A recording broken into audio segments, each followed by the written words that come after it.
Mark, absolute pleasure. I've been like chasing you to get on here since I launched this podcast as one of in fact, my original professional athlete ambassador back in the late 90s, who featured in many of our adverts back then, including the GQ advert, which I shouldn't really mention for legal reasons. But finally, you agreed to come on the podcast. And, fortunately for me, I've been in contact with you on and off for nearly 3 decades now. Mm-hmm. And I've seen you transition from being, in the pool, to dancing, to setting up a fitness business, to now obviously publishing your book. So it'd just be great for people to learn a bit more about Mark in the next however many minutes you can spare. Yeah. And I think it'd be a good place to start would be like, my daughter was a swimmer, but nowhere near the level that you attained. And that takes some serious commitment, both from you and probably at an earlier stage your parents. What was it that kind of got you into swimming in the first place? And at what point did young Mark go, you know what, I'm actually pretty good at this. I might actually want to go to the Olympics or the Commonwealth Games or whatever? I guess, like most people listening, at some point you should have swimming lessons because it's a life skill.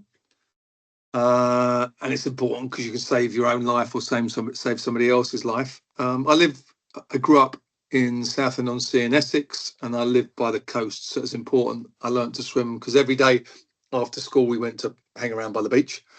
My father couldn't swim, petrified of water. He nearly drowned as a kid, so he was determined myself and my sisters would learn for safety reasons first and foremost, and then obviously the enjoyment reasons. And as I mentioned earlier about being by the beach, people when they go on holiday gravitate towards water.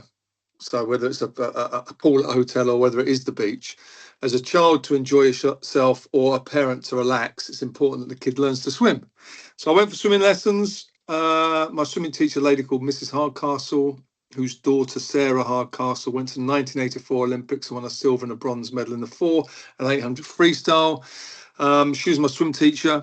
We didn't know how good Sarah was going to be, what she'd achieve and how fast I was going to be, but I had a very good teacher with a good eye. And I just one of these kids that got into the water and back then did what I was told to do. And that's what, I think any coach will loves having someone that just, they tell them what to do and they just do it. And I had this thing, which was every time I got in the water, my game was getting to the other side of the other side of the pool first. It became a competition. Every lesson was a competition. When she said go, doggy paddle, one-arm drills, get to the other side. And during the course of my swimming lessons, I realised I was better than the others. And there was 10 of us in the class. And at the end of the swimming lessons, Mrs. Hardcastle said to me, do you know what? You're quite good. Why don't you go and join the senior team, the club team? And it was Monday nights. It was club nights. They only swam once a week. And I remember going in there and I remember thinking, I swam in a little pool, probably up to about my waist or whatever it was, probably my neck at the time. It's a tiny little pool. And every time I went into the small pool, next door was a big pool. And I remember going in there and every night thinking, oh, that big pool's a big place. It's a scary place. It's a whatever. And we all had these things as kids that everything's bigger than it is when you get older. The world gets smaller.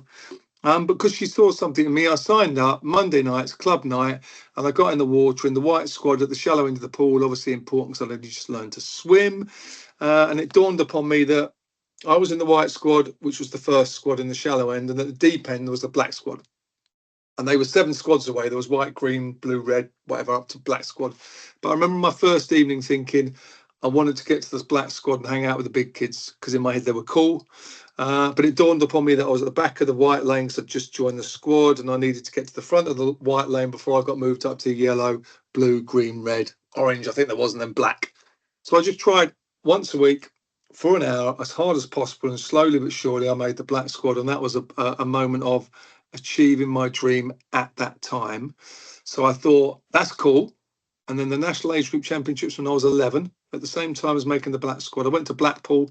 I knew I was good. I won the club championships, I won the county championships for 11 and unders. I was only 11 at the time, so I kind of knew I was good locally. And I went to the Nationals in Blackpool and I raced all the best swimmers in the country from Scotland, Wales, North, South, East, West. Of the 120, I think there was 120 11 and unders in my race, we competed against each other. And I won. And I thought I was the best 11-year-old in the UK. And at that moment, I thought I'm pretty good at this. So it was really coming from you. I mean, were you only training once a week still at this stage, or did you cut No, out? that's slowly from joining. I think I joined the club when I was 6, Yeah, swimming once a week. Club nights was Monday night. It was always Monday night. And then as you showed promise, maybe when I made the 3rd or 4th squad up or something, I went into it was Southend-on-Sea swimming club. And they had the sort of senior team that trained in Southend and the junior team that trained in Shoebury, which was a slightly smaller pool. And I went in there, and that's when I started doing a bit of early morning training when I was about 8 over in Shoebury, and then slowly by showing promise there. I think it was after the age groups when I was 11. Pam Higgs was the wife of Mike Higgs. She had the junior team, he had the senior team, and I think at that point when I was 11, he was like, "You're coming over to the senior squad," and that's how it transitioned. It started off with once a week, twice a week, 3 times a week, and I got to the point of 5 mornings, 6 to 8 every morning. So Mum would get me up at 5:15 in the morning, give me breakfast 5:30, put me in the car, drive me to the pool. Any parent or any swimmer will know all this stuff. It's graft, and but people always used to say, was it hard work? And yeah, it was hard work, but you didn't see it as hard work because everybody else did the same thing. And for me, I liked hanging out with my mates, and all my mates swam. So unless I went to the pool and swam, I didn't get to hang out with my mates. yeah, makes sense. So it was like a social aspect of it. So even, I mean, I've seen that as well. Even though it's an individual sport, there's a lot of camaraderie amongst the team and a squad, Yeah. and they all hang out, like you said, because I don't think anybody, there's a particular mindset that I think takes a swimmer at that level that I think non-swimmers probably just don't get it. Like you said, the early mornings, the late nights, having to squeeze in, academia and everything else Hmm. around. I think you just get into a groove whereby anything outside of that probably just seems a bit strange and Yeah, and miles over. you kind of you train Monday to Friday, Monday to Saturday. So I mean, we did 2 sessions on a Sunday. I would train on Sundays from 12:30 till 2, and at 2 o'clock I was ravenous, so it'd be Sunday lunch. But then we go back in the pool from 5:30 till 7. So on Sundays, 12 till 2. It was 12 till 2, not 12:30, 12 till 2, and then 5:30 till 7. So 3.5 hours we did on Sunday.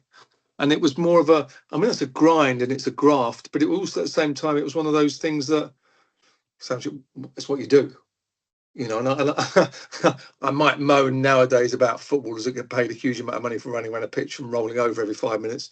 And I would say to them, which I said to myself, I carried on until I was 38 years of age because I felt very lucky doing something that was my love and my passion. It became my job and I was paid to do it. Not like a Premier League footballer, by the way. And I just think why you can do it, go with it 100% every day, commit to it, because when it's over, trust me, you miss it. I mean, have you ever thought about going back into it as in the Masters or? Yes and no. I kind of went hiding to nothing because I kind of achieved everything I wanted to achieve in the pool. And if I Yeah. go back, everyone will just want to beat me. And it's kind of like, because I'd be the biggest name that sort of does the Masters in a sense. But but what I love about the Masters is it gives people the opportunity that enjoy swimming, enjoy competing, to give them a focal point, a reason to train.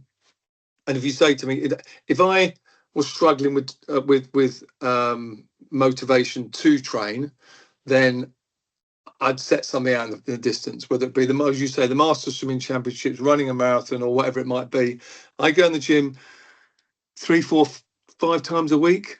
I love working out. It's part of my life. I go in the pool 2 or 3 times a week, and I don't find it hard to motivate myself to train. I mean, I don't beat myself up like I used to, and I try and play golf 2 or 3 times a week. So, if I was struggling with weight or wanting to do something, then I'd give myself. I'd aim at something. I'd sign up to something, and then you wouldn't want to. Well, in my mind, if you've got something to train for, you won't let yourself down. So obviously in swimming, a bit like, let's say, Formula One, hundredths of a second, a huge, it's like a mile in a lot of other kind of sports. Did you have like a perfect training week and how did that change between, say, running up to an event to being in an event? I mean, was there a big recovery period between events? And how do you think you train differently to your than competitors. And there was a massive shift in swimming. So when I started in, let's say, as an age grouper, it was 1980, 10 years of age at 1980. Made my first Olympics in 1988 in Seoul. But back in that period in the 80s, it was very much led by what European countries looked at was what Eastern Germany was doing. The successful countries. And America was successful, but Eastern Germany was successful. And it was basically, you're a swimmer, you swim. The more you do, the better you're going to be. So in my 2-hour swimming session, it would be, you do as much swimming as possible. Not led by me. I'm led by coaches, but that was the ethos, and that was the knowledge we had at that moment.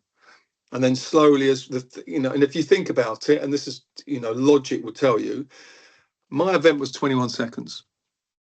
Why do I want to swim up and down a pool for 2 hours in a training session at a speed which is 75% of my total speed? Because I'm teaching my body to do 75%, 75%, 75%. So then I go to it, right, I'm going to get on the block now and I'm going to go fast. My body's going, I don't know how that looks. Because you haven't taught me how to do that. So I went from doing anywhere between 60 to 80,000 kilometers a week. If you know swimming or you don't know swimming, 60 to 80K in the pool every week. It's a lot of swimming for 50 meters. But to doing at the end of my career, when it kind of like became more obvious from, I don't know, when does something become common sense to people? Because you look at it and go, I used to look at coaches when I figured it out going, what are you doing? I kind of figured out that it was quality over quantity, but British swimming coaches used to be quality. I mean, quantity, but that's what they knew. And I think it's like with a lot of things in business or in sport or life, you do what you know, and you don't kind of tweak things because that works, but it gets you that result. So you're not willing to try something different. And I went to train in Germany with a German coach that coached a lady called Sandra Felker. She was a German swimmer. She won a silver and a bronze at the Olympics in 1996. I was 26 years of age, and I knew Dirk, her coach, and I said to him, "What are you doing with Sandra?" Because she looked so out. Like you watch athletes on the women athletes on the track and field. You see abs, you see muscles. I mean, they look athletic. I mean, they're athletes. We never had that in the pool. And all of a sudden, overnight, sport went like that. When sport became professional, when the lottery funding came in 1996, after the team did so bad in Atlanta in 96, money came in and sport became professional, and the knowledge changed. Yeah, I saw that. So I remember going up to Tottenham pre-season when they were taking the career team. I was sitting down at the front with the club doctor, and half the first team was sitting there smoking. And literally, probably by 1999, that had gone. People would have been running around with tyres on their backs and so on. And it all became complete. I think rugby actually probably led the field in terms of sports science in this country and nutrition. And then it seemed to have a massive, like between the late 90s and early 2000s, a massive trickle-down effect across all sport, where you had nutritionists coming in, club doctors, S&C coaches, blah, blah, blah, and across every discipline. People started looking at it a lot differently. I trained down in Bath in 96, 97. When they built an Olympic pool in Bath, I went down there, and there was probably 10 of the national team went and trained in Bath. But the Bath rugby team, it was 96, 97. It was people like Jerry Guscott, Victor Abugu, all the England rugby players back then, all of a sudden, they started training. Before that, they were like, they basically drank beer and played rugby. And overnight, it went, okay, you don't do that anymore. You now need to train. And there was a massive shift, as you say, in rugby. And I remember, and I don't know what year it was after this, it might have been 2000 or so. I went to, I'm good mates with David James, the England goalkeeper, or ex-England goalkeeper. And he was playing at Manchester City before Manchester City became Manchester City, the big Manchester City, so to speak. I don't know what year it was. And I was hanging out with him. I was up at the house. And on one day he went, I'm going to go training. And I said, can I train? I need to train. So he went, I came into the training ground with him. He went off on the pitch and did his stuff with all the football players. And I used their gym at Manchester City training ground. And when we came out, I went, do you not take protein powders. And he was like, nah. He goes, because I had a supplement company at the time. And I said, I'll give you loads of stuff. And he went, if you go in that physio room, there's loads of stuff on the shelves and none of the players will take it. They don't see the point. But that was then. And of course, I know we've shifted an awful lot now. And I think things have changed an awful lot. I believe they have. But yeah, sports nutrition became massive very quickly. You were probably one of the, with me, pioneered the use of creatine back in the 90s. Without really knowing what I was doing yet. Yeah. Arguably, I still don't. But obviously, recovery nutrition has a big role in your success. But I guess the interesting thing for me is, how do you manage, or did you manage, the stress of having to compete when everything that you've worked for years comes down to like 22 seconds on a pull? What's the mindset, and what from that mindset can you share that might be practical to other people listening in terms of whether it's preparing for exams or going through a high stress situation? I think one of my big things is people are worried about failing, and I think of the word fail, and the word fail says from action I learn. If you think of the word, and I kind of go, all right, you don't fail at anything, so you do something, you get a result, you learn from it, you go again, you never fail. So by doing something, you're a winner in my head, rather than being one of these people that goes paralysis by analysis. I'm not going to move because I might fail. It's like, no, do something, see where it leads you, and if it's not the result you want, you go again, because every time you do something, you learn something from it. And I think my thing was, when it came to championships, was that I kind of said in my head, I went, well, I've done everything. I can only be the best, and I know we hear a lot about this nowadays, but I can only be the best that I can be, and it's truth, right? I didn't want to be one of these people that stepped away from the sport or stepped away from the block and went, I said to my mates, well, I could have done that, I would have done that, I should have done that. I was like, no, I'm going to be one of these people that said I did, and I did it to the best of my ability. So having a go, throwing yourself in, and whatever it is, and it's not just about sport, as you say, exams, your job, your relationships, which is commit to it. And if you commit to it properly and it doesn't work, at least you tried to give it a go. And is that something that you're continuing, that philosophy? Is that something that you've learned, or is that something that, during your time as a sports person, that, you had coaches, and I don't know if they had like team, we didn't really, psychologists and stuff like that. No, we kind of did have them towards a point. I'm trying to think. I think 92 Olympics, I'd have been 22 when the first sports psychologist came part of the team. But he was there if you wanted to speak to him. You didn't have to. It wasn't like everyone had a session with him or anything. It was like, guys there if you want to talk to him. If you're struggling with something, you get nervous, anxious, he was there if you wanted him, which I thought was cool. Never saw him. I think it was more about, for me, when I raced, I kind of, with swimming or a sport against time, you've got a scoreboard. And when you touch the wall, you look at the scoreboard and it's great, it's good, it's bad. I knew my time, right? So my time was 21.13 seconds, my world record. So when I raced, I didn't break the world. Let's say forget it was the world record at the time. I knew my best time. So I beat it, ecstatic. If I was close to it, well, that's good. I always had a time where I knew where I was. And if it was off, I can't hide. It's on the scoreboard, right? Like some people can have a bad day at work or a bad day in football and hide behind the rest of the team. It was like, well, there's my feedback. And if I don't want that feedback to be any worse, it's like, well, I've got to put the work in. And if I put the work in, then if that result's bad, I can still say, well, you know what, I put the work in. It might not be working. And I'd sit down with my coach and go, okay, well, that's not working. Let's try something slightly different, because their body needs to adapt in different ways. And when you're always trying to find sort of marginal gains, you look at all the detail. I mean, like I say, sport's not life or death. It's a game. I was very fortunate as a kid. As kids, we all like playing games, right? And sport's a game. But my game became my living. It became my job. So I felt very, very privileged. But it was sit down with the coach, map out a plan. Let's see where we are. Where does that take you? Okay, let's tweak things. Let's take there. Let's take there. Let's take there. And if things aren't broken, don't fix it. Just carry on doing what you're doing. Interesting. Just a slight change of direction before I get back onto what I wanted to talk about. It just popped into my head. They're launching the enhanced games. I think, in America. Yeah. And I think there's a lot of swimmers that are allegedly going to be taking part in that.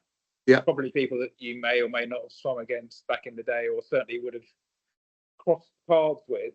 What's your thoughts on something like that? And do you think that's good for sport, bad for sport, or just like a bit of a sideshow for somebody to try and make some money and so on?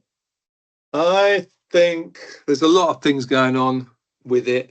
Do I think it's a good thing? All right. First of all, I think competition's good, and we've got the Olympic Games, and the Olympic Games has no other competition. So I think I kind of like, if you can give competition to the Olympic Games, I think that's a good thing. World swimming doesn't have any competition, world aquatics. So if you can have another competition that's competition against that, which hopefully brings in more spectators and grows the sport. Ultimately, for me, it's about growing the sport. But what people may or may not know about the enhanced games is it's about anything goes. So there's no drug testing, and also you can go back and wear bodysuits. We went through a period in 2008, 2009, where you could wear these bodysuits that were like, I call them super suits, that they were made out of rubber and they held air inside them, and you sat on the surface of the water a little bit more. You didn't fatigue so much and you swam faster. So world records tumbled. So you can wear suits as well. My concern was that where do you draw the line? So I'm 25 years of age and I go, do you know what? I'm going to do the enhanced games, and I just go and shove whatever inside of me. All right. That ain't clever, because it's like, well, where does that stop? And we all know abuse of anything ends up in a bad space.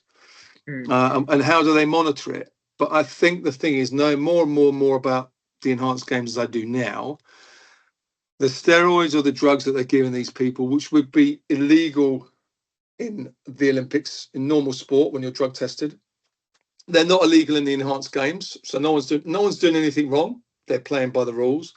And I think the stuff they're giving them is given to them by, and this is where the money comes from, they're coming from a drug company. And this drug company is the ones that are investing in the enhanced games, so that in the long term, they can give feedback to the public, which was, if you take this drug, not you're going to go be a super fast swimmer, by the way, but it will actually help you age better. So there is the end game is that this drug company, this pharmaceutical companies, are going to make a huge amount of money out of elite athletes being guinea pigs, and the athletes will make a few quid at the same time. But I don't judge any of them for doing what they're doing, because if I was 25 years of age, would I do the same thing? I don't know. I can't say I would, but I also can't say I would not. Okay, so moving on. You've got a lot of career highlights and achievements. I think 5 Olympics games that you competed in, Commonwealth Games, World Champs, etc., etc. Which, if any, is the one that kind of stands out for you? And what was your high point, I guess, during your career, and why? And also maybe what was your lowest? And if the lowest was before or after the high, how did you get back to a positive space, I guess? There's lots of highs, there's lots of lows. Where do I go? First Olympic Games, first major championships at 16 years of age was the Commonwealth Games in Edinburgh. I came back from there with a bronze medal, and it was like this big multi-sport event where you're in a village with, Linford Christie, all the great English, British athletes, and other athletes from Australia and Canada and all the rest of it. And Australia is one of the best swimming nations in the world, so you get to compete against them. That was the sort of that was the taste of it all. And then first Olympics 1988 in Seoul, didn't perform that well, didn't perform that bad. We came 4th in the relay. But it was kind of like one of those things that you realise that you belong at that level, and also from that experience you kind of go, great show on earth. For a minority sportsman, going to the Olympic Games is like the pinnacle, and you kind of go, I'm part of the show. And the show only lasted for 2 weeks and swimming was on for a week. But every time I went to the Olympics, it was a massive honour to represent the UK, but it was a buzz because it doesn't get any bigger for swimmers. Highlights would be, breaking the world record for 50 freestyle. I broke it on 8 separate occasions. 5 on freestyle, 3 on butterfly, and becoming the fastest human being on the planet to travel through water is kind of cool. To say that you're faster than any other Mark, human being. aka Aquaman Foster. I was like the man from Atlantis for a Yeah. period of time. But I also, it's one of those things when I reflect, though, I kind of go, when I was 11 years of age, I had a best time, and now I'm world record holder. It's still my best time. So how do you motivate yourself? Well, I just wanted to go faster. I just wanted to keep going faster. It's still my best time, and it's like the bar is now here. Can you every time I got in the water, it was to try and gain 100th of a second. And at the end of the year, did it work? Did it not work? We went again. So my last world record was 2001, and I didn't retire till 2008. I even did a best time in 2008, but the world record had moved on at that point. So that was the 38 years of age. So highs was breaking the world record, becoming the fastest human being on the planet. I won the world championship 6 times. They were a buzz. But I think the world record was just amazing. I never won the Olympics, so I can't tell you what that feels like. I got to carry the flag around at the opening ceremony in 2008 for the Beijing Olympics, which was an honour to lead Team GB out into the bird's nest in front of 85,000 people. That was very, very cool. Low point, not qualifying for the 2004 Olympics in Athens. It would have been my 5th Olympics. Then Beijing would have been my 6th. So I would have gone to 6 Olympic Games, but it didn't happen, on the back of an injury and a fallout with our performance director. Yeah, there's. I mean, if I said to you, was there more? So how did you pick yourself up from that setback to then go again? I think everybody. I mean, you either got a good team of people around you, and I think you kind of go. At 34 years of age, when I didn't go to the Olympics in Athens, I kind of went. Swimming generally historically was, people retire at 18 after high school or 22 out of college. There was no money in it when I first started out in the sport, and then money came into it, and not a lot, but it became my job. And at 34, I went, "Cool, you've done a lot of swimming up and down a pool. You've raced a lot. You've achieved a lot. Why don't you just, after not going to Athens at 34, I thought, why don't you go and I'd say get on with the rest of your life. That sounds a bit harsh, but go and do something different. What do you want to do?" And then I kind of went, I'm not done, because I was injured just before the Olympic trials, and I ripped all the muscles that connect my triceps to my lats underneath my arm here. And as you know, with swimming, it's all lats and shoulders. So the team went off. I sat at home. I spoke to my coach. Colin Jackson was coaching me at the time. I spoke to physios, and 6 months after the Olympics, we had the World Championships in Indianapolis in America, and I went, all right, I can't change. I'm not going to go to the Athens Olympics. I can't change that. Life's thrown that at me. How do I want to move on from that? And I focused on the World Championships in Indianapolis. I went, right, that's 6 months away, because the Olympics is once every 4 years. I wasn't thinking of Beijing. That was 4 years away. But what was in front of me was 6 months' time, the World Championships in Indianapolis. So the team went off. I did loads of rehab work. Coaches sent me out a program. They were off of the Olympic team. So I basically got back in the pool and trained, and sort of turned that negative into a positive, and went to the Indianapolis World Championships and won. Now, would I have won the Olympics? I can't say I would have won the Olympics in 2004. I can't say I wouldn't. I don't know what would have happened. But one of the things is I'll never know. But from that negative, I've got curveballs are thrown at you in your life, right? And it's not just sport. It can be in your job. It can be in your relationship. Stuff's thrown at you, and then you have a choice of the way you respond to it. And I think my thing is always thinking about, okay, what do I want out of this situation? So then focus on what you want out of it, and then work towards it. So I went to those worlds, won the worlds, and then I gave up for a couple of years. Well, I kept fit and I did some work. I did some other bits and pieces. And then I thought, you know what? I want to try and go to Beijing. And I made the Beijing Olympics at 38, and I kind of knew it was going to be my swan song. And then it was on my terms. That's interesting. So that was, I mean, obviously you had a very long career, which is unusual, like you said. If you look at people who are swimming now, they tend to have retired long before then. How do you cope, or how do elite athletes deal with their own identity once that kind of competition ends? Because obviously everything that you've done for the last, I guess almost 30 years of your life has been about winning, whether it was like against other 8 or 9 year olds to Olympic athletes. How did you cope mentally with not having that kind of, not drive, but that necessity to perform? And did it change? And how did it affect your identity? Because obviously, up until that point, maybe you still do, you identified as being a fucking good swimmer, and you still are. Still do. But other people probably now see you as a golfer or a dancer, entrepreneur. Yeah, hopefully a golfer, not a dancer. That'll be better. Or as a motivational speaker. So what was it like moving from, like, was there a big shift in your mindset, or do you still feel yourself as that guy, but now you're doing something else? I think I used all the skills that sport gave me to sort of, I don't know, use in whatever, what I did next. So I retired at 38. What are we now? I'm now 55. So that's 17 years ago. When I retired in Beijing, I came back and straight away I did that show called Strictly Come Dancing. And now I went from being known as a really, really good swimmer to a really, really, really bad dancer. No, I just threw myself into it, and I thought, you know what? I'm not going to be Fred Astaire. I'm not going to be John Travolta, but I'm going to try and be the best that I can be. And I had a pro. I had all the tools, right? I got pros looking after me. They got people making you look good, and it was an opportunity to do a big Saturday night TV show. And bearing in mind I was only ever seen once every 4 years in a pair of swimming trunks. Now I'm being seen in sequins on the telly on Saturday night. It was quite weird. But I didn't really have enough time I didn't focus on what I was going to do next, because I was so focused on what I was doing. And I think if you're going to be good at something, give it 100%.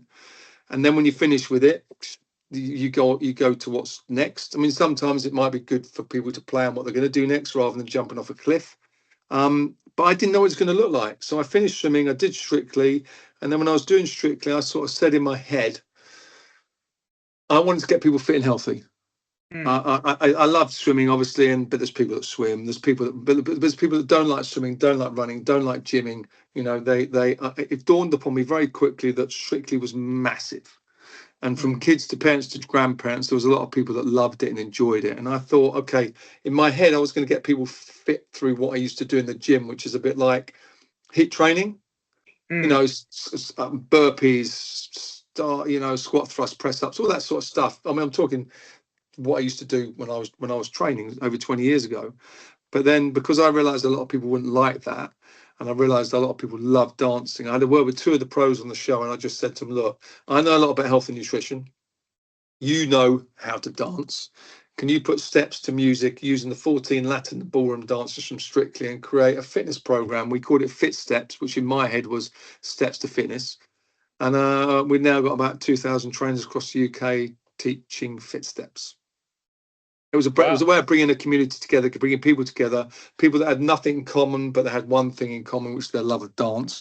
And it was about getting people fit and healthy. So that was one thing I did. I then started doing corporate speaking. And at first I was kind of like, a company said, do you want to come and do a talk? And I went, what about? And they were like, you. And I'm like, yeah, but that's boring. But to everybody, their own story is boring. Why is it interesting? Yeah. It's just what I did. I swam up and down a pool. But obviously the lessons, the motivation that was needed, the lessons that were learned, working with the team, dealing with setbacks, all these things that made up being an athlete, people are like, no, we can learn some stuff from that. So I went into some corporate speaking, and now I've been a motivational, inspirational speaker for 17 years. So. And what's the most asked question when you've done these events? How big are my feet? No, I joke with people, because that's one of the things that I always got asked, because obviously I'm 6'6", and people are like, oh, you're tall, how big are your feet? Or how tall are you? What's the weather like up there? All that sort of stuff. Yeah. So now my feet are size 13, 14. But anyway, swimmers have big paddles and flippers. Yeah. But most asked question, a lot of people say, did you make any sacrifices? People always want to know, what did I miss out on? And I always say that, and this is the way I feel, I didn't miss out on anything, because the people that were doing what I did with me, we all did the same thing. Yeah. So my mates at home, when I first started competing, they were very respectful. They were kind of like, they if they went out, they didn't sort of go, oh, come on. They weren't a negative influence on me. Mates when I lived up in St Neots in Cambridge. I'd go back for the weekend after training all week, and I'd go to the pub with them, and they'd go like, 4 beers and a pot of tea. I'd just have a pot of tea, and I'd sit with them for a couple of hours. And after they've had about, I don't know, 4, 5, 10 pints, I'd go, right, I'm going to go home now because you lot are talking about the same stuff you talked about last week. But they were very respectful. They were like, you have a pot of tea, and we had a laugh and a giggle, but they were like, no, you're an athlete, you go home now. Maybe I was lucky, I don't know. I had nice people, I had good people around me.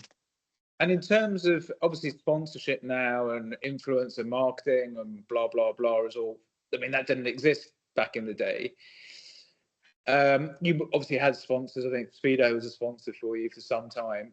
How important was that in terms of I guess supporting you financially to do what you loved, but also in giving you not credibility, but like giving you props, I guess, for being as good as you were. From a mindset point of view, was that quite a big impact to have people saying, I want to work with you, more so than perhaps the investment that they were making into your career? Well, the first bit of money I ever got from swimming, and I wouldn't say I earned it. I did earn it, but I did. What I mean is, it wasn't an income, but it was an income. When there was no money in swimming, I got a charity called Sports Aid. Sports Aid is a charity that looks after athletes that aren't on the elite pathway. There isn't any money up when there wasn't any money up there when I was a kid, and they went, oh, let's give you. They gave me £1,000 a year because I was good, and part of that, obviously, swimming trunks don't cost an awful lot of money, but getting to the pool does, eating, the whole thing. So it kind of like, and you kind of think that money grows on the trees and it's the bank of mum, and you don't see any of that, do you? So that, but more than that, because they gave me that £1,000 back then, which wasn't a lot of money, but it was a lot of money because I didn't earn a penny. It was kind of one of those moments of, I must be pretty good because someone's willing to invest in me. So what came with that was a little bit of confidence. And from there, it just started. I wouldn't say it snowballed. Speedo sponsored me. I said about my feet already. Myself foot powder. They sponsored me at one point. TUI holidays. I had various sponsors along the way, but it was one of those things of my motivation was always trying to be the best that I can be. But when I also came from a sport that wasn't awash with money, and I wasn't paid a lot at all, but if I broke records, if I won races, I got paid. So it was always performance related. If I didn't perform, I didn't get paid anymore. I got a basic, and then the better you did, the more you got paid. And do you think that the sponsorship that has now come into sport is positive, or do you think there's a flip side to that in terms of? I think it's a little bit of both. I think the thing is, clearly there's a positive side of it, which is it enables athletes to become full-time athletes because they now earn a living, so they're not having to. When I first started out, 87, 88, when I was 17 till I was 21, I worked as a courier driver, fitted double glazing windows, groundsman, lifeguard. I did lots of jobs to make ends meet because there wasn't any money in swimming.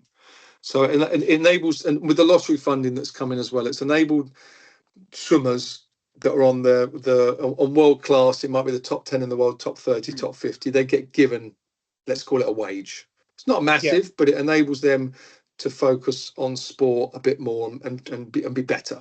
And for some of those lot, the elite ones, it's their job.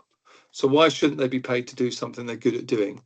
But prior to that, it's always, I don't know what I think with anybody. What's your motivation to do something? My motivation was, wasn't about money. There wasn't any money in the sport. My motivation was I wanted to make the team because at the end of the year there was a competition, whether it be the Worlds, the Europeans. I was going to go off somewhere nice. I was going to get a great team kit. I was going to hang out with all my mates that all had something in common with me. And it was one of those, I don't know, I just got into this rhythm of I was a great British swimmer that was part of a team, part of Southend team or Millfield team. And that's what I loved. I like being, it was kind of like being part of a tribe that were all motivated in the same way, and some of us were better than others. Okay, so that leads us nicely on to the book. Kind of, in my head at least. You like it, yeah? Yeah, you dropped the book. Why now? What are people going to find out about you? And I mean, is it something you've written a long time ago and you've been sitting on it, or is it something that No, it's last year. I didn't write it. I got a ghostwriter that wrote it with me. My English is not the best, so my English is not the best. I'm at school. I was great at maths. Probably why I was good at swimming, because I was good at counting laps. I don't know. I'm good at logic. I'm not good at. I was never good at English. Fine. I took English O level 4 times, and I got, in the end, I think I got a GC. I did get a GCSE, but that was like the 4th time of asking. It was O levels when I was a kid, and I never got the O level. I got GCSE. So Bloomsbury, who are the publishers, said, would I like to do the book? And I'd ummed and ahed for a period of time, and I wasn't really sure. And it was a bit, my big thing was, why? Why do I want to tell people my story? Now, also, what is your story? If your story is 100 points, when it comes to doing an autobiography, I haven't got enough pages to do 100 points, because it's not Lord of the Rings, it's an autobiography. So it needs to be 20%, 30%. So what do you include? What do you put in there? How much do you say? You need some you need some basics, some revelations, some highs, some lows, and it's how do you put everything together? So I was basically with Tom Connolly, who did the book with me. I sat with him. I sat with him at first, and then we did loads of Zoom calls, probably, God, I don't know, 22-hour Zoom calls, and we went over that year. And I just gave him stuff. And he said to me at the beginning, he went, give me everything, because if you don't want it in, you can take it out later. So just give me everything, so I can build a picture, I can create a story, and also create a narrative. So that's how it sort of started. And I gave him a load of stuff, and then he goes, he's a storyteller. He creates a story, and of course sometimes I go, oh, what happened to that? And he's like, well, it didn't suit the narrative. So it's kind of like having, between the two of us, going, okay, he wants to tell a story, which is fact, it's a biography, but also how he wants to tell it is kind of down to him, plus me. I had the final say, obviously. But what do you find out? That when I was a kid, I was a very naughty boy. So was I. That ridiculous, but anyway. And I mean, from that, if somebody's going to read the book, which hopefully they will, what would you like them to take away from it?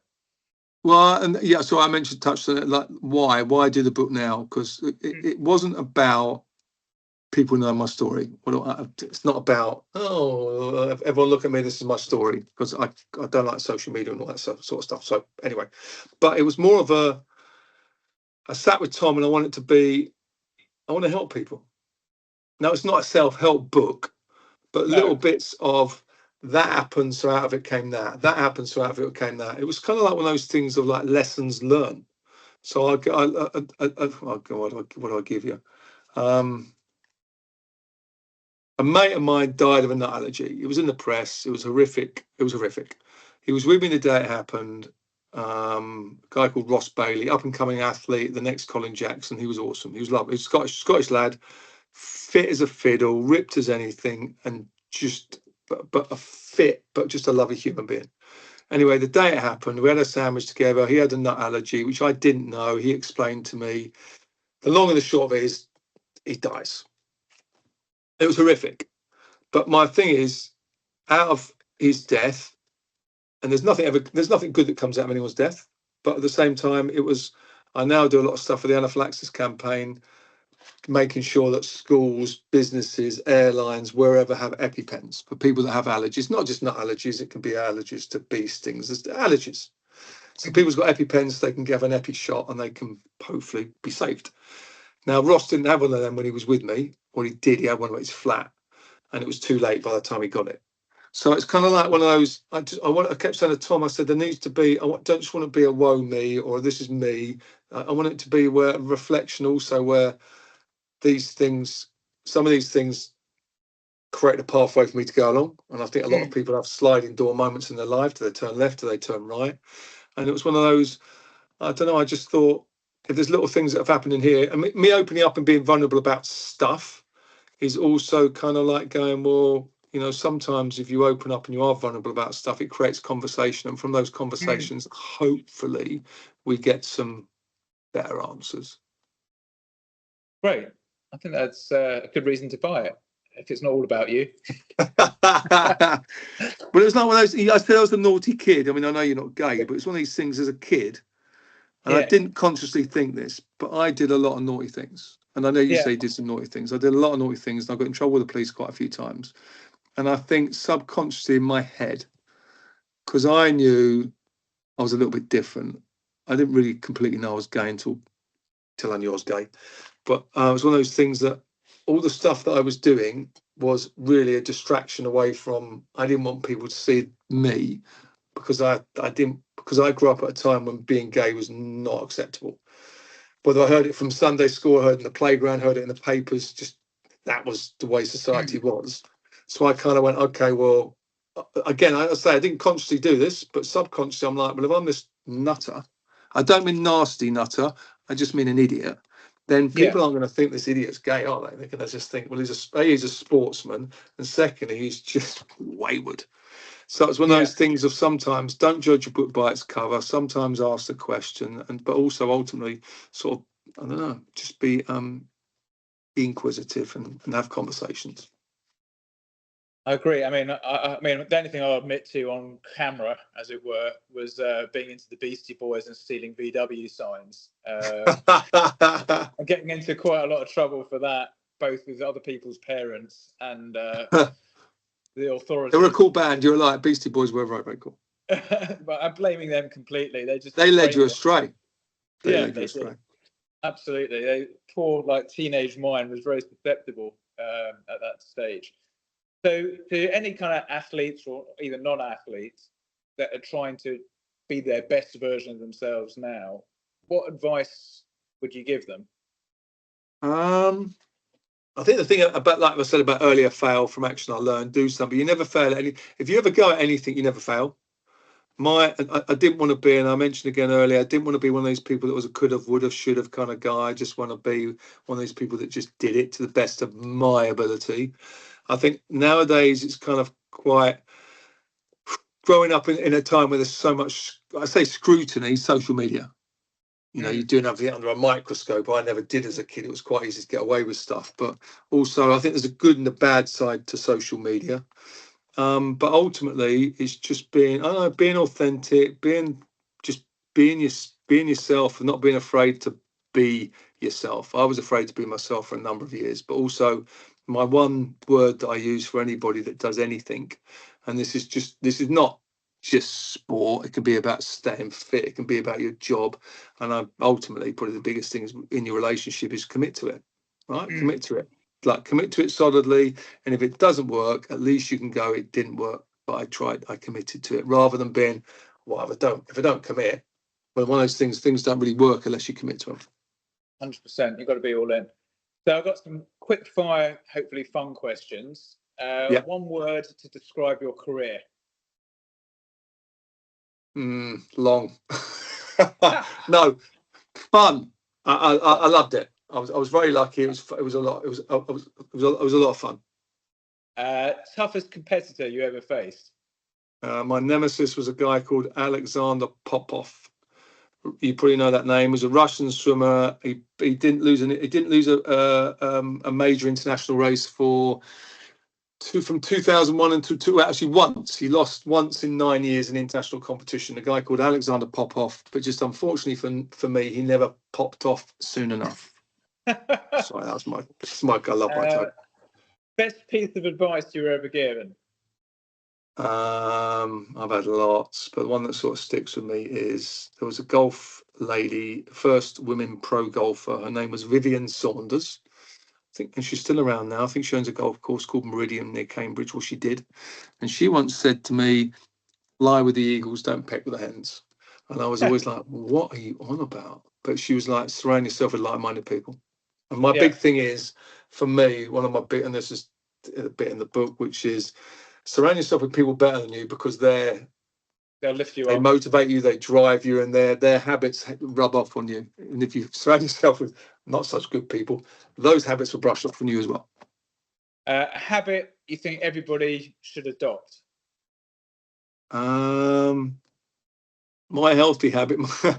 The first thing I do in the morning every day is have a glass of water. That's a stupid thing, but I think just if you start off the day, and I know some people say make your bed or whatever else, but having a glass of water first thing before you have a coffee, before you eat anything, before you do anything, just one little basic thing, and then from that you can then have another little habit and another little habit. It's just creating good habits, really. Right, and also believing it's not. I always say to people, it's not about being an Olympic athlete. It's not about being a professional sportsman. They highlight what's possible with the human body in sport. It's about moderation. So if you're going to have a drink, you can have a fag, you can have whatever you're going to do it in moderation, and also work out in moderation. All right, if you could train with anybody in the world, past or present, anywhere, who would that be and where would it be? Damn. Does it have to be swimming or can it be golf? No, anything, past or present.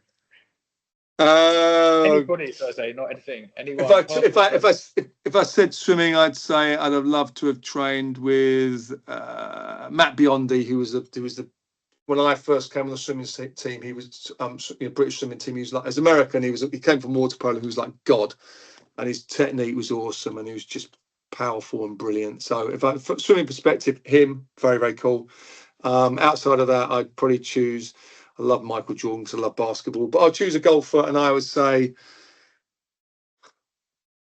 you wouldn't choose anyone but Tiger Woods, I suppose. So having a round of golf with Tiger Woods and being trained by him. Nice. Okay. Favorite cheat meal or unhealthy meal? I like sweet. If I go for a Bass cheesecake, there's an amazing Bass cheesecake called Maxim, I think it is, in North London. But I like that sort of. That's one of the things I do on Instagram, which I follow someone called. I'm going to plug him now. I can't believe this. Eating with Todd, and he goes to some amazing restaurants, and I like food, but I like sweets. So I'm going to go sweets. I'm going to go Bass cheesecake. Okay, fine. And then, if you could have a superpower, other than being a swimmer, just saying. Walking on water. Superpower. It would be flying or invisibility. I mean, time travel would be the best, but then everyone would say time travel because you can go forward, go back, whatever. I'd say flying. I'd go flying. Yeah. Okay. Brilliant. So one last thing, what's next for you, and how are you still kind of pushing yourself today? What's next? I've got the books coming out on July the 2nd, so I'll be doing a lot of promo-y stuff around that. Probably book signings, store signings. I don't know because the publishers will tell me what I need to do. I'm working on the swim academy. I've got a swim academy, and I go around the country doing a little bit of that. Which is as a kid, Duncan Goodhue came to my swim club, so that's a little bit about me giving back. Working on Fit Steps, the dance fitness company. I'm still doing a lot of stuff on that. I've got lots of talks in the diary. I mean, ultimately, my big thing is the reason why I like doing the speaking stuff. I love the swimming stuff. When I do the swimming stuff, I get to talk, and I do the BBC stuff around major sporting events, which is I like helping people. I like trying to not just challenge people, but make people see things in a different way and hopefully help people. Brilliant, Mark. As always, absolute pleasure. Don't forget you owe us a protein cake. You did promise one. And I will you're a protein cake? Yeah, I need some more creatine off you as well. And thank you so much. It's been great knowing you for the last nearly 30 years. And even better to see that you're going from call to book. Is it going to be available on Audible for people who don't want to read it? Yeah, they might get my dulcet tones though. They want me to do it, so I'm actually doing it. Really? I'm doing it end of April. They want me to do it.